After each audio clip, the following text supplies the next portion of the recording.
What's happening, guys? This is the Lexington Event Center, and of course it's on challenge mode, and I know it has been quite challenging, so I decided to just come up with this little quick guide to just show you how to do it. Now I say quick, it's going to be kind of long because I'm going to go through each one of these phases. This of course is phase 1, where you just take on the enemies outside. Very basic, very easy, nothing real special about this, guys. They just of course high level 32 with a lot of armor and a lot of health. So you want to be cautious even when taking on these guys. I mean, I know it's the very beginning, but with all of them, it's always best to be just a little patient, keep you from having to start all back over from that checkpoint.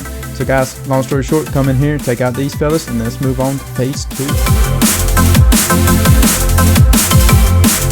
Alright, phase 2, guys, and this is where it gets a little tricky because you got some guys coming in charging at you, and the best thing to do is always be talking with your team. Communicate, definitely let each other know what is going on. So with this, you got some shotgun guys, you got a couple of big guys come in. We call them big guys. I'm sure they got a better name, juggernauts or whatnot, but you want to be communicating with one another, and it's best to be using, you know, things like your health packs and whatnot. And I use the turrets simply because it catches them on fire and it distracts them just a little bit. And if anything, if you set it in the corner and it starts going after the tanks and the juggernauts, they eventually would just end up walking over there to try to destroy it. So that's the only reason why I use the turrets throughout this mission. Now, turrets isn't, I always like to use smart cover over turrets, but only in this mission do I use these turrets. It helps other than what you just saw right there. Of course, it blows up. But anyways, guys, nothing really tricky about phase 2 other than you will have rushers. And the moment you see a guy rushing, you just need to communicate with one another. Hey, look, we got a guy rushing in. What you don't want to do is the stairway of which you come in at. You do not want to stay in that area. I see so many people, they try to stay in that safe area, and what ends up happening is you have 1,000,001 grenades being thrown at you whenever you should just be out here like this and be spread out. Because the more spread out you are, the better. But you want to stay in a close enough radius between each other to be able to take advantage of your health and first aid packs and all of your smart cover packs. So, and you give yourself the ability to also revive yourself. But that's pretty much it. That's the skinny on phase 2. You ever join a party and there's only 2 to 3 people there?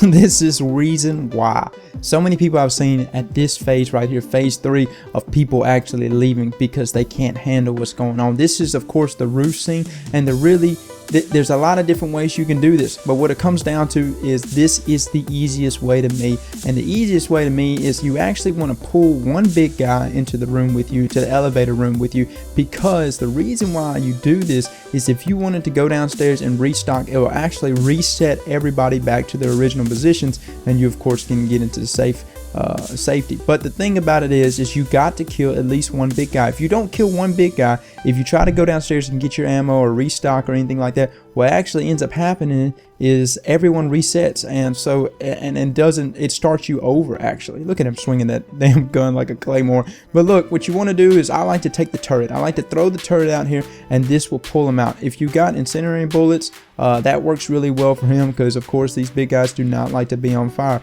But I really like to use the turrets. The turrets do a wonderful job. I know a lot of people don't like turrets. I know they rather use different abilities, but it works really good with them, because whatever you can use to just distract them. And of course, what your goal here is to pull the big guys in there. You want to seclude them away from everyone else, and this also gives you cover away from the snipers. When you're out there and you're having to deal with every single one of them, all the big guys, all the rushers, and the snipers, man, that's just too much. But this to me is the best way to handle this.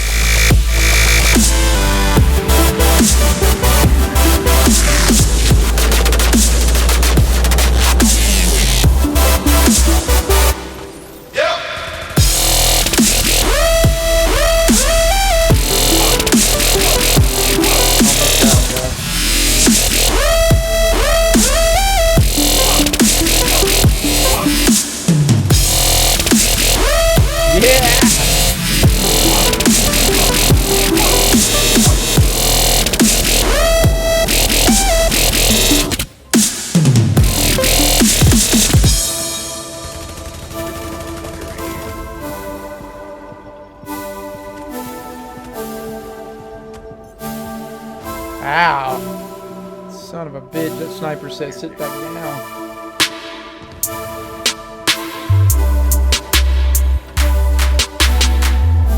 Let me see if I can draw him in here.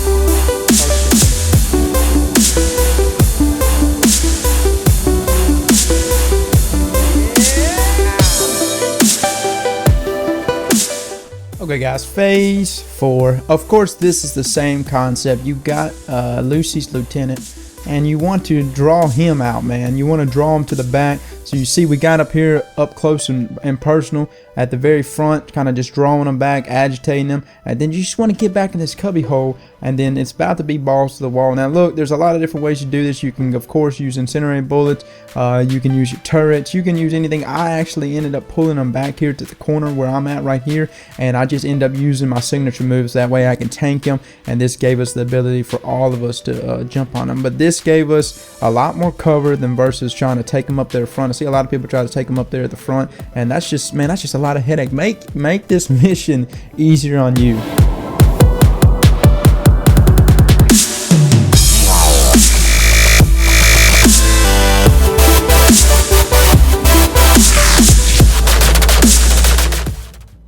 I wish I had a more diverse strategy, but this seems to be like the only strategy. And of course, oh, looky there, the flame throwing turret. But look, man, this fucks them up. Of course, they all rush in there and they set on fire, and none of these folks likes to be on fire, man. They start going on fire and then they freak the hell out. So look, that's all you want to do in this one. I like to get right here behind, right next to that mannequin head.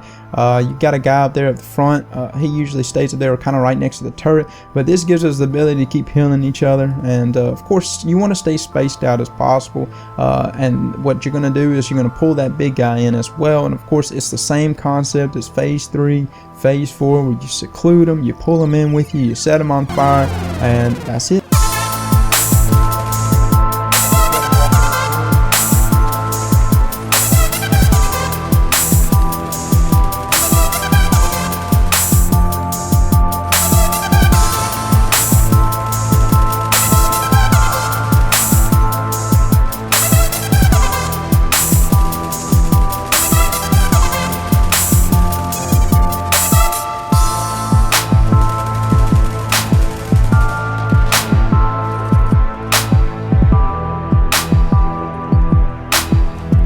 Alright guys, taking on Lulu, and it is now the 6th and final phase. And now everything past the roof phase is pretty much gravy. There's nothing really overly difficult about it, other than you're gonna have to be dodging a lot of grenades. So in this one, I highly suggest hitting the grenaders first. The grenaders are definitely the ones you want to go after the first. You know, these big juggernaut guys, you want to go ahead and pull them up. I like to pull them up with the turrets and seclude them, of course, and then just reach over and pop them. Now Lulu herself, man, she's not that hard, so I mean, you know, it's really not a difficult mission. Now again, everything past the roof phase is just, it's not necessarily easy, because you can definitely still fail, but compared to what you've just been through, you pretty much made it. It's pretty much that was the hardest part. Everything else is good to go. So guys, I hope this guide helped you. If it did, slam that like button for me. Of course, that helps me. I'll catch all of you later. Hopefully I can put out a few more guides for our other challenges, because I know, of course, they are quite challenging.